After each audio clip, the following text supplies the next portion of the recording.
ስምሽን የጠራ መታሰቢያሽን ያደረገ እምርልሻለሁ ብሏታልና የቅድስት ድንግል ማርያምን ቃል ኪዳን ኪዳነ ምህረቷን የምህረቷን ቃል ኪዳን እያሰብን እኛ ወደ ሰማይ አይደለም እናንጋጥጠው ወደ ድንግል ማርያም ነው።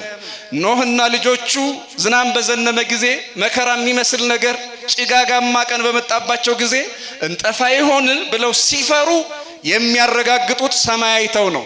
ሰማዩ ላይ ቀስተ ደመና ካዩ ሰላም ነው ማለት ነው። ሰማዩ ላይ የምህረት ምልክቱን ካዩ ሰላም ነው ማለት ነው። ዶፍ ቢወርድ ዝናም ቢዘንም የሚያስፈራቸው ነገር የለም። እኛ ደግሞ እንዳልኳችሁ ይሄን ቀስተ ደመናውን አይደለም የምናየው። በሐዲስ ኪዳን ውስጥ እኛ የምናየው የእናታችንን ቃል ኪዳን ነው። በወላዲተ አምላክነት የአምላክ እናት በመሆን የተገባላት ቃል ኪዳን አለ። በንጽህና በቅድስና በድንግልና ምክንያት የተሰጣት ቃል ኪዳን አለ። ይሄንን ቃል ኪዳኗን ነው የምናየው እኛ። ስለዚህ ክርስቲያኖች እኛ ድንግል ማርያምን ኪዳነ ምህረትን እናያታለን። የህይወት ዝናም የህይወት ዶፍ የጊዜ ዝናም የዘመን ዶፍ እኛ ላይ በበዛ ጊዜ ቀና ብለን የምናየው ስዕል አለ። ቀና ብለን የምናየው የምህረት ኪዳን አለን። አምላካችን እግዚአብሔር ፈጽሞ ይቅር ለማለቱ የኛ ምልክታችን የሰማዩ ቀስተ ደመና ሳይሆን ምድር ላይ ከአራቱ ባህሪያተ ሥጋ ከሐና ከኢያቄም የተገኘችው ድንግል ማርያም የቃል ኪዳን ድልድያችን ናት ማለት ነው። ያ በኖህ ዘመን የነበረው ሰማይ ላይ ነው። በእኛ ዘመን ያለው ቃል ኪዳን ግን ቀስተ ደመናዋ ድንግል ማርያም እዚሁ ምድር ላይ የተገኘች ናት። ያ የማይጨበጥ የማይዳሰስ ግን የሚታይ ነው። የኛዋ ቃል ኪዳን የኛዋ ቀስተ ደመና የሐዲስ ኪዳኗ ምልክታችን ደግሞ የእርቅ ምልክታችን ደግሞ ድንግል ማርያም በሚታይ ሥጋ በሚጨበጥ ሥጋ የታየች የተገለጠች የበረከት እናታችን ናት ማለት ነው። ክብር ምስጋና ለእናታችን ለኪዳነ ምህረት ይሁንልን። አስቡት ክርስቲያኖች፣ መንገድ ላይ ወድቀው ቤት አልባ የሆኑ ምግብ ያጡ ውሃ የተቸገሩ ቀዝቃዛ ውሃ እንኳን የተቸገሩ የኔ ቢጤዎች የቅድስና ሕይወት ላይ ኖራቸው ይችላል። እነሱን ማብላት ማጠጣት በእነሱ ምክንያት እግዚአብሔር ይቅር ይላል። እነሱን ማብላት እነሱን ማጠጣት እነሱን ማልበስ የጽድቅ የድህነት ምክንያት ይሆናል። ስለዚህ ብራብ ስላበላችሁኝ መንግስተ ሰማያት ሂዱ፣ ብጠማ ስላጠጣችሁኝ መንግስተ ሰማያትን ውረሱ ይላል። እምቢ ያሉትንስ በመዳን ምክንያት አናምንም፣ አንተ አልተራብክም፣ የተራበ መንገድ ላይ የወደቀ ደሃ ነው ሰው ነው፣ አንተን ተርበህ አላየንህም ያሉትንስ ከተናናሾች ላንዱ ያላደረጋችሁት ለኔም አላደረጋችሁም ከኔ ራቁ ይላል። አያችሁት? እግዚአብሔር እንኳንስ ባከበራቸው በወዳጆቹ ይቅርና እንኳንስ ከስጋዋ ስጋ ከነፍሷ ነፍስ ነስቶ በነሳው ጡቷን ጠብጦ ባደገው በጀርባዋ ባዘለችው በክንዶቿ በታቀፈችው በኪዳነ ምህረት በድንግል ማርያም ይቅርና የቅድስና ሕይወት በሌላቸው የኔ ቢጤዎች ምክንያት እንኳን እግዚአብሔር ሰውን ያድናል። እግዚአብሔር መንግስቱን ያወርሳል። አያችሁት? በየኔ ቢጤ የሚሰጠውን መንግስት በየኔ ቢጤ የሚያወርሰውን ክብር አሁን የጻድቃን ስም በተለይም ደግሞ የድንግል ማርያም ስም ለመጽደቅ ምክንያት አይሆንም? ለመዳን ምክንያት አይሆንም? ክርስቲያኖች እስኪ እንዲያው ነፃ ሆናችሁ አስቡት። አያችሁት? መንገድ ላይ የወደቀ ድሃ ለመንግስተ ሰማያት መግቢያ ምክንያት መሆን ከቻለ እግዚአብሔር ያከበራት እናቱ ድንግል ማርያም ደግሞ ሰፊ መግቢያችን ናት። ክብር ምስጋና ለድንግል ማርያም ይሁንልን። እንኳንስ እናቱ ድንግል ማርያም የምህረት ምክንያት መሆን የምህረት ምክንያት ለመሆን የድነት ምክንያት ለመሆን የይቅርታ ምክንያት ለመሆን አይደለም ኪዳነ ምህረት አይደለም ድንግል ማርያም ትቅርና መንገድ ላይ የወደቀ የኔ ቢጤ እንኳን የምህረት የመዳን ምክንያት ሆነዋል እያልኳችሁ ነው። እመቤታችን ቅድስት ድንግል ማርያም ስንመጣ የመዳን ምክንያቷን እስኪ እንደው አጉልቶ የሚያሳይ ብዙ ጊዜ ቃና ዘገሊላ ላይ የወይኑን ነገር አብዝተን እየተረክ ነው የምንረሳው ነገር ብዬ የማስበው የዮሐንስ ወንጌል ምዕራፍ 2 ቁጥር 1 ጀምሮ ያለው ታሪኩን አልተርክም። ወይኑ አልቋል፣ ታስታውሳላችሁ። ወይኑ አልቋል። ወይኑ አለቀ ብሎ የነገራት የምታውቁት ሰው አለ? ሰምታችሁ ታውቃላችሁ? እገሌ ነግሯታል የሚል ታሪክ አለ? ንገሩኝ እስኪ አለ? ወደ ሰርጉ የጠራት የዶኪማስ ያጎቱ ልጅ ናትናኤል ነው። ሐዋርያው ናትናኤል ሐዋርያው ናትናኤል ወይኑ አልቆብናል ብሎ ለሱ ተናግሮ ለሷ እንዲደርስ ያደረገ ማንም የለም። ራሱ ናትናኤልም አልተናገረም። ወደ ሰርጉ ኑ ብሎ ጠራ እንጂ እባክሽ እንዲያው አረጉድ ሆነናል፣ የታላቅ ሰው የታላቅ ዘር ሰርግ ነው፣ አሁን ወይኑ አለቀ፣ ድግስ አለ፣ አረ ምን ይሻለናል፣ ልንዋረድ ነው፣ ያላቅሙ ሰው ጠርቶ ልንባል ነው፣ መሳቂያ ልንሆን ነው ብሎ ለድንግል ማርያም የነገረ ማንም የለም። ታዲያ ድንግል ማርያም እንዴት አወቀች? እስኪ ንገሩኝ፣ እንዴት ነው ያወቀችው? ክርስቲያኖች እንዲያው ኢየሱስ ብቻ ያውቃል ብለው የሚያስቡ ሰዎች፣ አዎ ኢየሱስ ብቻውን አዋቂ ነው፣ የባህሪ አምላክ ነው፣ እግዚአብሔር ነው፣ ጌታ ነው፣ ይሄንን ያውቃል። ግን እሱ ያከበራቸውና የወደዳቸው ሰዎች ደግሞ እንዴት እንደሚያውቁ ያውም ሳይነገራቸው፣ ተነግሯቸውማ ማንም ሊያውቅ ማንም ሊረዳ ይችላል። ሳይነገር ማወቅ እንዴት እንደሆነ እዚህ ላይ ታዩታላችሁ። ማንም ወይን አለቀ ብሎ የነገራት የለም። እንዴት ነው ያወቀች ያላችሁ እንደሆነ ልባቸውን አይታ ፊታቸውን አይታ ጓዳቸውን አውቃለች። እስኪ አብራችሁ ይበሉ፣ ፊታቸውን አይታ በሉ፣ ጓዳቸውን አውቃለች። ፊታቸውን አይታ ምን አወቀች? አቤት ክርስቲያኖች እመኑ፣ የሁላችንን ጓዳ እዚህ መተን ስለቆምን ብቻ ፊታችንን አይታ ጓዳችንን ታውቃለች። ፊታችንን አይታ የልባችንን የምታውቅ እናት ናት። ዮሐንስም አልነገረም። የነገረ ቢኖር ኖሮ እረ ለልጅሽ ንገሪው ያለ ሰው ቢኖር ኖሮ አብሮ ይጽፍልን ነበር። በዚያ በጭንቅ ሰዓት ከደቀ መዛሙርቱ አንዱ እረ ወይን አልቆባቸዋል ለልጅሽ ንገሪላቸው አላት ብሎ ይነግረን ነበር። ግን ማንም አልነገራትም። ማንም ያልነገራትን የልብ ጉድለት የውስጥ ችግር ያወቀች ድንግል ማርያም ኪዳነ ምሕረት ናት። ክብር ምስጋና ለእናታችን ለድንግል ማርያም ይሁንልን። ክርስቲያኖች እንግዲህ ተመልከቱ፣ ዝምታን ማወቅ የምትችል እናት ናት። አሁን እዚህ አደባባይ ላይ ቤቷ ላይ የሰበሰበችን ዝምታን ማወቅ የምትችል። አንዳንዶቻችሁ ደግሞ እንባ ይቀድማችኋል። ስዕሏ ላይ ስትቆሙ፣ ደጇ ላይ ስትመጡ እንባን አይደለም፣ ጮህትን አይደለም፣ ንግግርን አይደለም። የኛ እናት ኪዳነ ምሕረት ዝምታ ማወቅ ትችላለች። ምንን ማወቅ ትችላለች?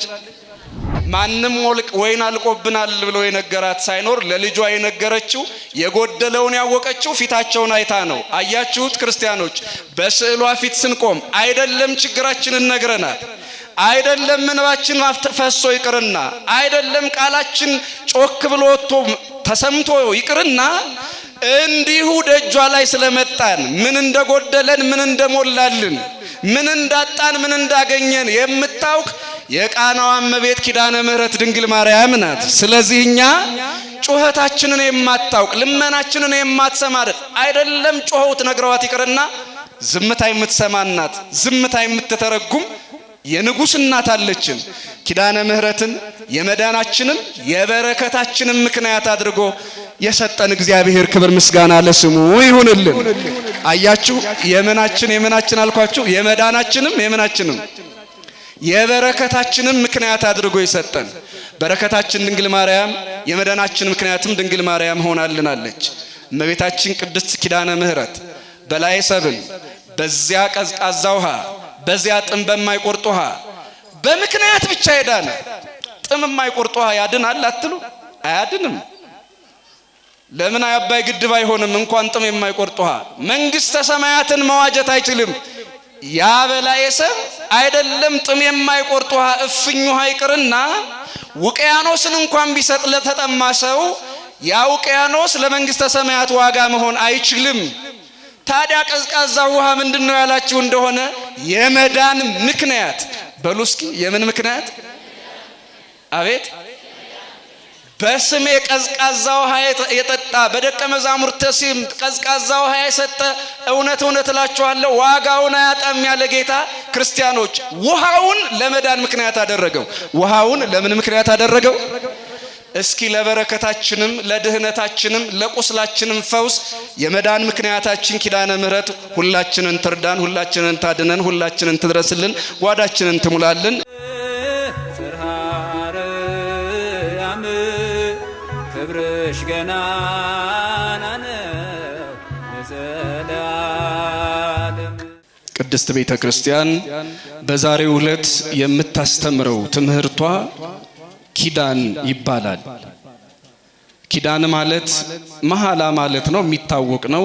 የምህረት ኪዳን ማለት ነው። የምህረት መሐላ ማለት ነው። ኪዳነ ምህረት ማለት አምላካችን እግዚአብሔር እስከ ቅድስት ድንግል ማርያም ድረስ በነበረው ኪዳን ለብዙ አባቶች የገባው መሐላ ነበረ። ከዚያ የተለየ ሌላ ኪዳን ሌላ መሐላ ነው ደግሞ ዛሬ የሚከበረው።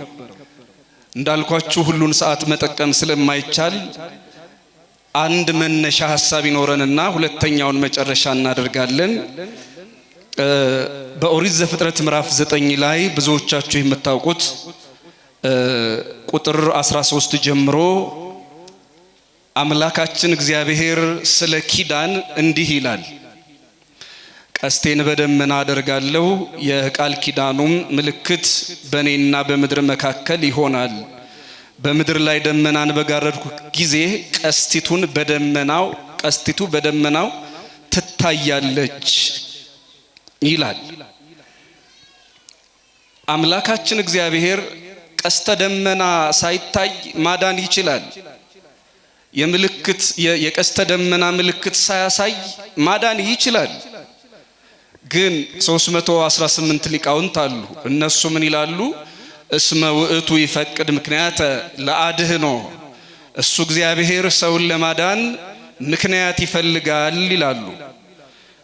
በእርግጥም ምክንያት ባይፈልግ ኖሮ አምላካችን እግዚአብሔር በኖህ ዘመንና በልጆቹ ከዚያም በኋላ የተነሱትን ሰዎች እኔ በቃል ኪዳኔ ጸንቻለሁ ብሎ የጸና ቃል ኪዳኑን ለመግለጥ የሰማይ ሰሌዳ ላይ ቀስተ ደመና አያሳይም ነበረ። በሰውና በእግዚአብሔር መካከል ግን አንድ ፌርማ ያስፈልግ ነበረ። ያ ፌርማ ቀስተ ደመና ሆነ። መጽሐፍ ቅዱሱ የሚናገረው እሱን ነው። ቀስቴን በደመና አደርጋለሁ፣ የቃል ኪዳኑ ምልክት በእኔና በምድር መካከል ይሆናል አለ። የቃል ኪዳኑ ምልክት የምኑ ምልክት? አቤት! እግዚአብሔር በምልክት ያድናል። እግዚአብሔር በምክንያት ያድናል። ይሄ ምናልባት አሁን የኔ ቢጤ ስጋዊና ደማዊ ሰው ሲያስበው እንዲሁ የሰማይ ሰሌዳ ላይ 4 ቀለማት ያው እንግዲህ ቀስተ ደመና ሲባል በአይናችን የምናያቸውን ጎልተው የሚታዩ ምስጢር ያለባቸውን ቀለማት መናገራችን እንጂ ቀለማቱ ከዚያ በላይ ሊሆኑ ይችላሉ።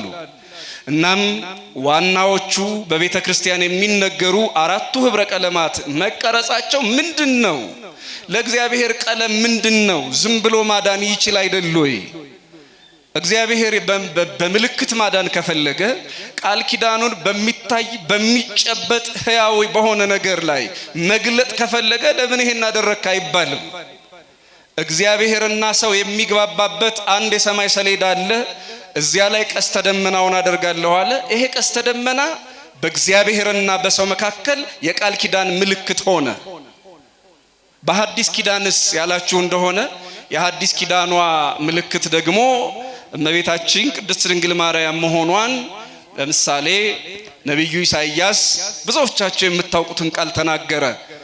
ትንቢተ ኢሳይያስ ምዕራፍ 7 ላይ ጌታ ራሱ ምልክትን ይሰጣችኋል በማለት እሱ ራሱ ምልክትን ይሰጣችኋል አለና ምልክቱ ምን እንደሆነ ሲናገር ድንግል ትጸንሳለች ወንድ ልጅም ትወልዳለች አለና የሐዲስ ኪዳናችን የኛ ምልክት እመቤታችን ቅድስት ድንግል ማርያም መሆኗን ነገረን። የኪዳን ምልክታችን የመዳን ምልክታችን ድንግል ማርያም ናት። ድሮ ከድንግል ማርያም በፊት ማለት ነው ኖህ ዝናም በዘነመ ቁጥር እንደ ጥንቱ እሞት ይሆንን? እንደ ጥንቱ እጠፋ ይሆንን? ምናልባት መርከብ የማያሰራ ኃጢአት ሰርቼ ይሆን ብሎ በሰጋ ጊዜ መብረቅ፣ ነጎድጓድ፣ ዝናም አብዝቶ ወደ ምድር በዘነመ ጊዜ በዝናሙ መሃል የሚያይ በውሽንፍር መሃል የሚመለከተው እግዚአብሔር ለሱ የገባለትን የቃል ኪዳን ምልክት ነበረ። እኛ ግን የሰማይ ቀስተ ደመና ዛሬ አናይም። ምናልባት ውበት ሊሆን ይችላል። ምናልባት የኖህን ታሪክ ሊያስታውሰን ይችል ይሆናል። ምናልባት እግዚአብሔር በኖህ ዘመን የገባውን ቃል ኪዳን ሊነግረን ይችላል። ከዚያ ውጭ ግን ለኛ ስጋ የለበሰች ቀስተ ደመና አለችን። በቤተ ክርስቲያናችን ቀስተ ደመናው 4 ቀለም ነው ያለው። 4 ቀለም ዝርዝሩ ይቆየንና 4 ቀለም ማለት ምን ማለት መሰላችሁ? 4 ባህሪያት ማለት ነው። 4 ምን አልኳችሁ? 4 ባህሪያት ያላት ሴት ለኛ ምልክት ሆናለች። ይሄንን ነብዩ ኢሳይያስ የተናገረውን ቅዱስ ኤፍሬም ደግሞ በረቡዕ ውዳሴ ማርያም ላይ ምናልባት ብዙዎቻችሁ በጸሎት ጊዜ የምታውቁት ትዕምርተ ተዋህዶ ረሳየኪ አብ የአንድ ልጁ ምልክት አደረገሽ አለ። እሱ ብዙ ትርጉም አለው። ግን ትዕምርተ ተዋህድናሁ ራሱ አብ ደግሞ ለራሱ ምልክት አደረገሽ፣ የልጁም ምልክት አደረገሽ። እግዚአብሔር አብ ደግሞ ለራሱ ምልክት አደረገሽ፣ ደግሞም የመዳን ምልክት አደረገሽ ብሎ ይተረጉማል ቅዱስ ኤፍሬም በረቡዕ ውዳሴ ማርያም ላይ። እና ታዲያ የመዳን ምልክት ሆነች ስንል ምን ማለታችን ነው? በኖህ ዘመን ሰማዩን ያዩ ነበረ። በጭንቅ መሃል ዝናም ሲያስደነግጣቸው፣ መብረቅ ሲያስደነግጣቸው፣ ነጎድጓድ ሲያስደነግጣቸው የሚያዩት እግዚአብሔር የምህረት ቃል ኪዳኑን ዘርግቶ ይሆን? እግዚአብሔር ረስቶን ይሆን ወይስ አስቦናል? እግዚአብሔር ጨርሶ አያጠፋንም? በዚህ አስፈሪ ዝናም አሁን እኛ ብዙ ጊዜ ነጎድጓድ ስንሰማ እናማትባለናል። ድንገት ሳናስበው ኃይለኛ ነጎድጓድ ሲመጣ እኛ የምንፈራው መብረቅ ነው። በኖህ ዘመን ከኖህ ዘመን ጀምሮ ግን የሚገርማችሁ ለተወሰነ ጊዜ ይፈሩት የነበረው ጨርሶ መጥፋትን ነው። መብረቅ አይደለም የሚያሰጋቸው፣ በንፍር ውሃ መጥፋት ነበር የሚያሳቅቃቸው። ስለዚህ በውሽንፍሩ መሃል፣ በጭጋጉ መሃል፣ በነጎድጓዱ መሃል፣ በመብረቁ ጮት መሃል እግዚአብሔር በዚህ ሰማይ ላይ ምን ምልክት አሳይቶን ይሆን ብለው ቀና ብለው ቀስተ ደመናውን ያዩ ነበረ። እኛ ደግሞ ከ4ቱ ባህሪያት የተፈጠረች ሰማይ ላይ እንዳለው ቀስተ ደመና 4 ቀለም ያላት ሳይሆን 4 ባህሪያተ ሥጋ ያላት እሳት፣ ነፋስ፣ እስኪ ሁለቱ እናንተ ንገሩኝ። አቤት መሬትና ውሃ። ከነዚህ የሰራት ከ4ቱ ባህሪያተ ሥጋ የፈጠራትን ድንግል ማርያምን ቃል ኪዳኗን እናያለን፣ ስዕሏን እናያለን፣ ልመናዋን እናያለን፣ ተስፋዋን እናያለን። ስምሽን የጠራ መታሰቢያሽን ያደረገ እምርልሻለሁ ብሏታልና የቅድስት ድንግል ማርያምን ቃል ኪዳን ኪዳነ ምህረቷን የምህረቷን ቃል ኪዳን እያሰብን እኛ ወደ ሰማይ አይደለም እናንጋጥጠው፣ ወደ ድንግል ማርያም ነው። ኖህና ልጆቹ ዝናም በዘነመ ጊዜ መከራ የሚመስል ነገር ጭጋጋማ ቀን በመጣባቸው ጊዜ እንጠፋ ይሆን ብለው ሲፈሩ የሚያረጋግጡት ሰማይ አይተው ነው። ሰማዩ ላይ ቀስተ ደመና ካዩ ሰላም ነው ማለት ነው። ሰማዩ ላይ የምህረት ምልክቱን ካዩ ሰላም ነው ማለት ነው። ዶፍ ቢወርድ ዝናም ቢዘንም የሚያስፈራቸው ነገር የለም። እኛ ደግሞ እንዳልኳችሁ ይሄን ቀስተ ደመናውን አይደለም የምናየው። በሐዲስ ኪዳን ውስጥ እኛ የምናየው የእናታችንን ቃል ኪዳን ነው። በወላዲተ አምላክነት የአምላክ እናት በመሆን የተገባላት ቃል ኪዳን አለ።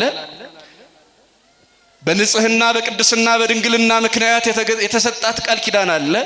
ይሄንን ቃል ኪዳኗን ነው የምናየው እኛ። ስለዚህ ክርስቲያኖች እኛ ድንግል ማርያምን ኪዳነ ምህረትን እናያታለን።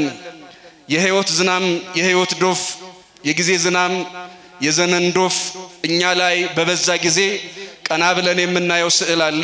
ቀና ብለን የምናየው የምህረት ኪዳን አለን።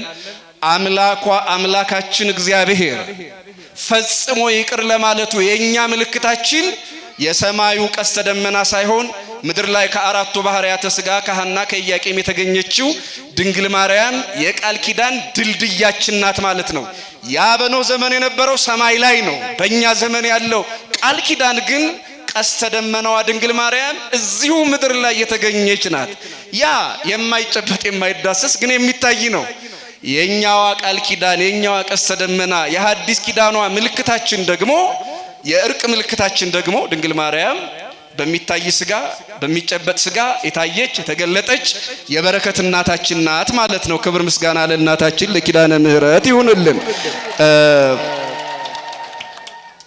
ይሄን ካል ሁለተኛውና የመጨረሻ ሐሳባችን የሚሆነው እግዚአብሔር አምላክ ለማዳን ሰውን ይቅር ለማለት በኖህ ጊዜ የነበረውን ቀስተ ደመና የእርቅ ምልክት ካደረገው ዛሬም በጣም በሚገርም በሚደንቅ ሁኔታ ክርስቲያኖች ለመዳን ምክንያት የሚያደርጋቸው ነገሮች እጅግ የሚደንቁ ናቸው። ለምሳሌ ሁላችን የማናውቃቸው ለምነው የሚበሉ፣ ለምነው የሚጠጡ፣ ለምነው የሚለብሱ ድሆች ለመዳን ምክንያት ይሆናሉ።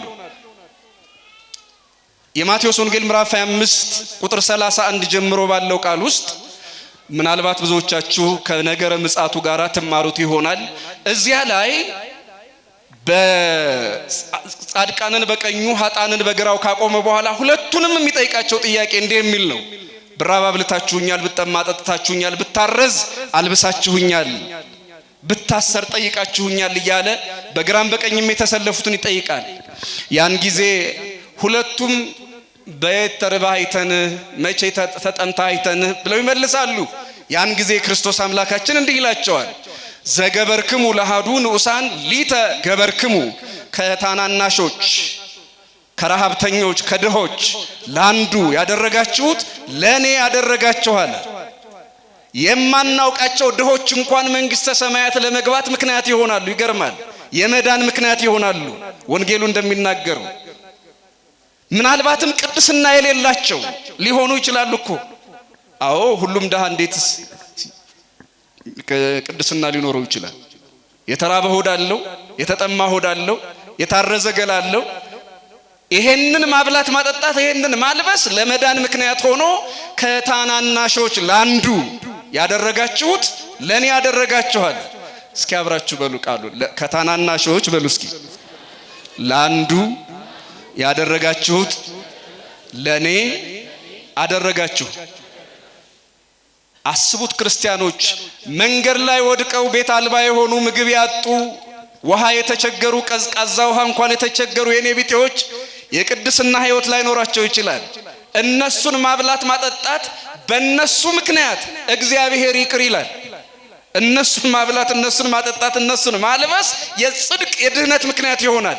ስለዚህ ብራብ ስላበላችሁኝ መንግስተ ሰማያት ሂዱ፣ ብጠማ ስላጠጣችሁኝ መንግስተ ሰማያትን ውረሱ ይላል። እምቢ ያሉትንስ በመዳን ምክንያት አናምንም፣ አንተ አልተራብክም፣ የተራበ መንገድ ላይ የወደቀ ድሃ ነው፣ ሰው ነው፣ አንተን ተርበህ አላየንህም ያሉትንስ ከታናናሾች ላንዱ ያላደረጋችሁት ለኔም አላደረጋችሁም ከኔ ራቁ ይላል። አያችሁት?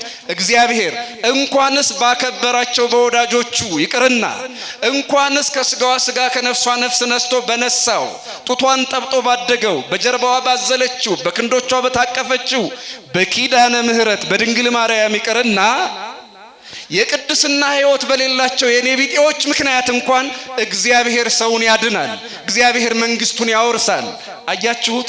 በየኔ ቢጤ የሚሰጠውን መንግስት፣ በየኔ ቢጤ የሚያወርሰውን ክብር አሁን የጻድቃን ስም በተለይም ደግሞ የድንግል ማርያም ስም ለመጽደቅ ምክንያት አይሆንም? ለመዳን ምክንያት አይሆንም? ክርስቲያኖች እስኪ እንዲያው ነፃ ሆናችሁ አስቡት። አያችሁት? መንገድ ላይ የወደቀ ድሃ ለመንግስተ ሰማያት መግቢያ ምክንያት መሆን ከቻለ እግዚአብሔር ያከበራት እናቱ ድንግል ማርያም ደግሞ እረ ሰፊ መግቢያችን ናት። ክብር ምስጋና ለድንግል ማርያም ይሁንልን። እንኳንስ እናቱ ድንግል ማርያም የምህረት ምክንያት መሆን፣ የምህረት ምክንያት ለመሆን፣ የድነት ምክንያት ለመሆን፣ የይቅርታ ምክንያት ለመሆን አይደለም ኪዳነ ምህረት አይደለም ድንግል ማርያም ትቅርና መንገድ ላይ የወደቀ የኔ ቢጤ እንኳን የምህረት የመዳን ምክንያት ሆነዋል እያልኳችሁ ነው። ኪዳነ ምህረት እመቤታችን ቅድስት ድንግል ማርያም ለግለሰቦች ብቻ አይደለም፣ የሚገርማችሁ ደግሞ ለሀገር ደግሞ የሆነችውን ነግሬያችሁ ትምህርቱን ልቋጭ። እንግዲህ ወር በተለይ የካቲት 23 የምታስታውሱት ምን አለ እንደ ሀገር የሚከበር? አቤት የሚገርማችሁ የቅዱስ ጊዮርጊስ ተጋድሎ ብቻ ተጽፏል። አጋጣሚ ነውና ዛሬ እስኪ የኪዳነ ምህረትን ድንቅ ነገር ልንገራችሁ። ታሪክ ጸሐፊዎች የመዘገቡልን ድንቅ ነገር ጣሊያኖች ሀገራችን ኢትዮጵያን ለመውረር እየተዘጋጁ ካርታዎችን እያዘጋጁ እየሰሩ በነበረበት ሰዓት ለስለላ ይመቻቸው ዘንድ ገና የካቲት 23 ጦርነቱን ከመጀመራቸው በፊት ሰላዮችን ልከው ነበረ። እዚያ በትግራይ ምድር አካባቢ ኪዳነ ምህረት የሚል ስፍራ አካባቢ ፈልገው በሁለት አቅጣጫ የመጡ የጣሊያን ሰላዮች ኪዳነ ምህረት የሚለው ስፍራ ላይ እንገናኝ ብለው በእጃቸው ኪዳነ ምህረት የሚል መገናኛ ካርታ ይዘው መጡ። ከሁለት አቅጣጫ የመጡ የጣሊያን ሰላዮች የወራሪ ሰላዮች አሁን እኮ ከርቅ በኋላ እንደ ጠላት ማውራት ኖር ይሆን እንዴ? አላቅም፣ አልሰማው። በነገራችን ላይ በጣም ይገርመኛል። አሁን የካቲት 12 ስጋ በአድዋማ በዶማ በአካፋ እንደ ጥጥ ተባስቷል። እሱን ረስተን ጣሊያንን አሁን ባለፈው አጨብጭበን ነው እንደ ሀገር የተቀበል። የልማትም አጋር ናት። ለምን ቂሙ ተረስቷል? ምኑ ተረስቷል እንዴ? ያኔ ገላችሁን አይደል እንዴ? ዞር በሉ አናያችሁ አንልም። በጣም የሚገርመኝና ሁሌ የሚያስደንቀኝ ነገር እዚያ ባህር ተሻግሮ ውቅያኖስ አቋርጦ ይቅር ማለት የሚችለው ልብ እዚህ አገር ውስጥ ሲሆን የዛሬ 200 ዓመት ቂም አይረሳም።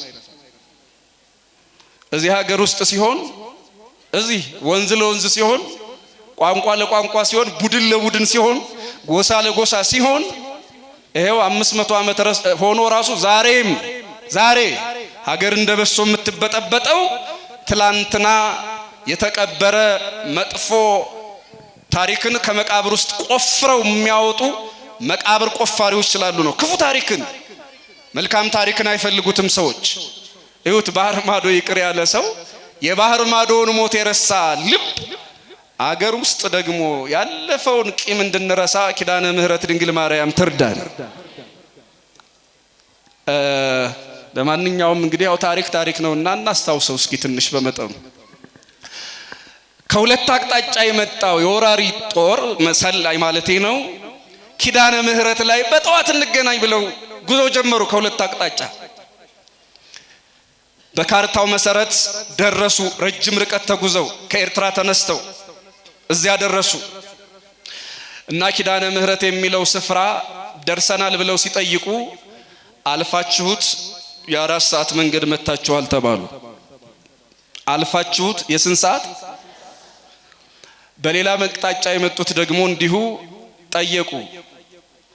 እናንተም አልፋችሁት ሌላ ቦታ መታችኋል ተብለው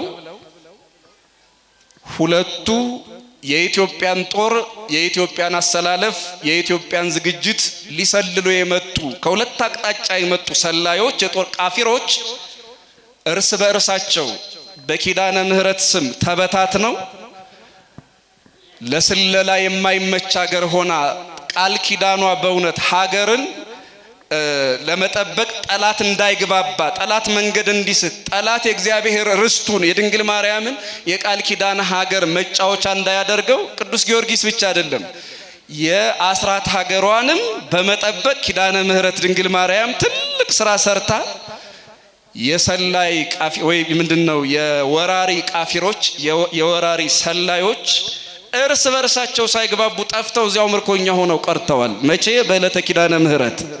አያችሁ፣ አገር ጠብቃለች ኪዳነ ምህረት ማለት ይሄ ነው። እርስ በርሳቸው ሳይገናኙ ቀሩ። የት ነው ያለን ብለው ምንም አይነት መገናኛቸው ራሱ አላገናኛቸውም። እንኳን ካርታው ሊያገናኛቸው የያዙት ዘመናዊ ነገር እንኳን አላገናኛቸው። ምን ማለት ነው? ኪዳነ ምህረት እመቤታችን ቅድስት ድንግል ማርያም። በነገራችን ላይ ኪዳነ ምህረት ስንል ከእመቤታችን የተለየች ሌላ ቅድስት ሴት ያለ እንደማይመስላችሁ ታውቃላችሁ። እርግጠኛ ነኝ በዚህ። ኪዳነ ምህረት የምንለው ማንን ነው? እስኪ ንገሩኝ። አቤት፣ እመቤታችን ቅድስት ድንግል ማርያምን ነው። ስለዚህ ክርስቲያኖች ኪዳነ ምህረት እናታችን ድንግል ማርያም እንዲህ ናት።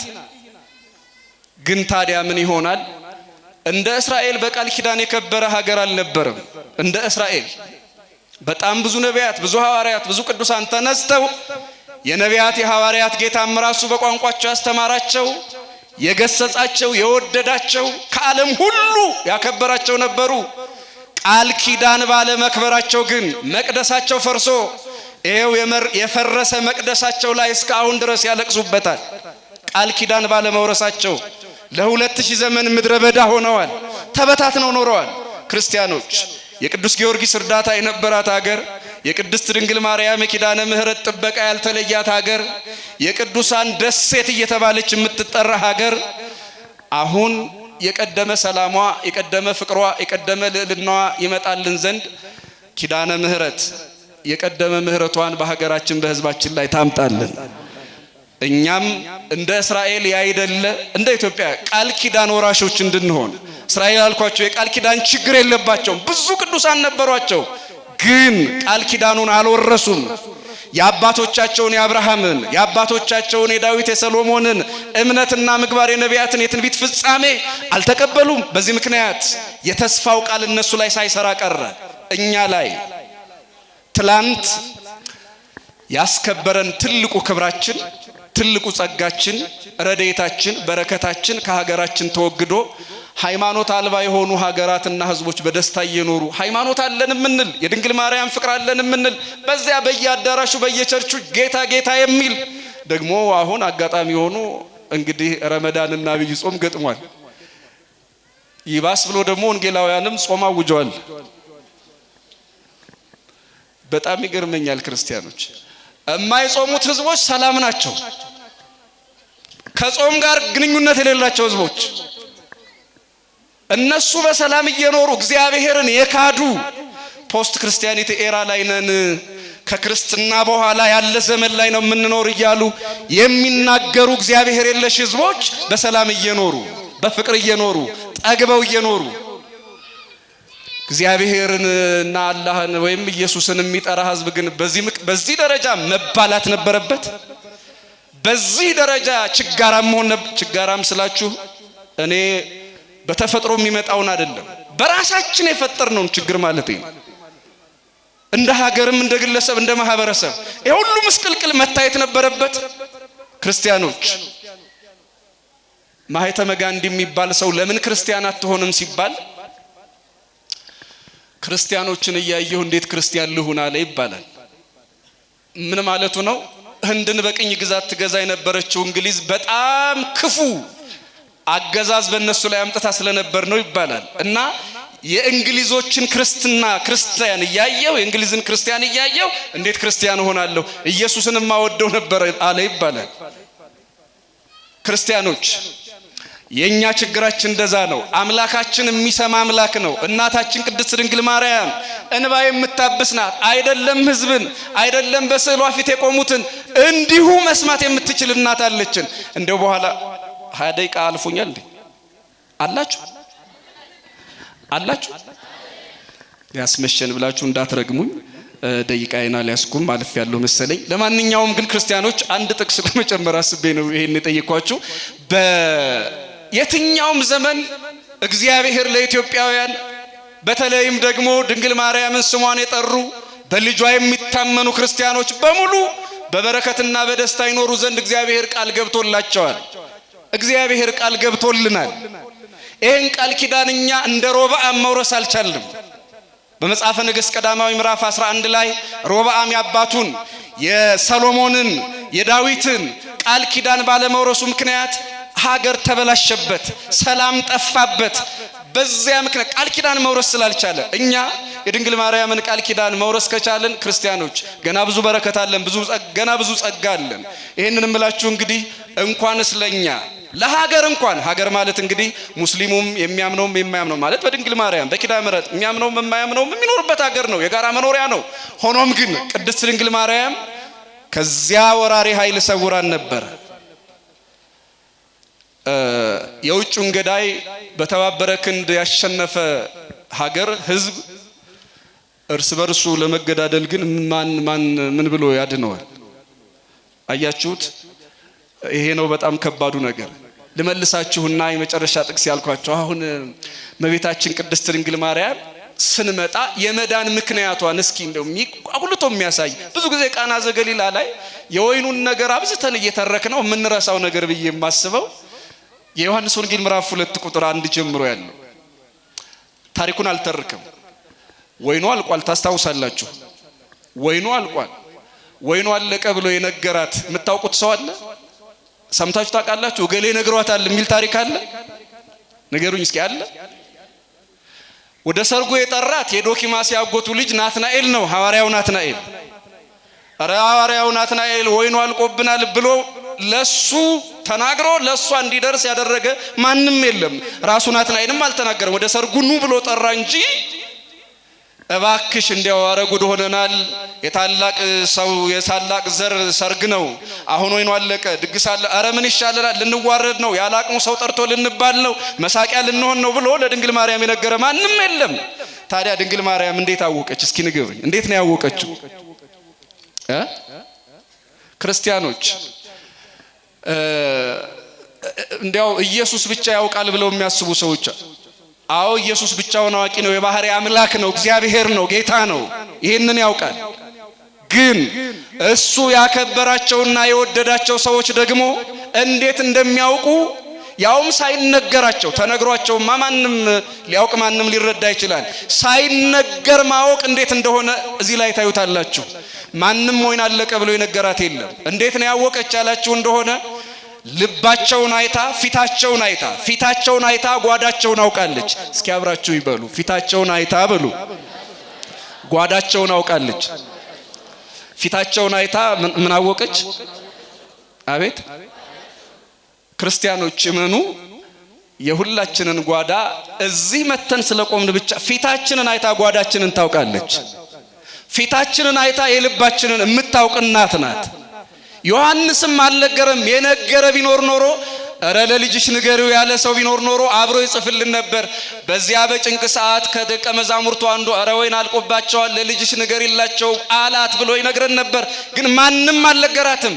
ማንም ያልነገራትን የልብ ጉድለት የውስጥ ችግር ያወቀች ድንግል ማርያም ኪዳነ ምህረት ናት።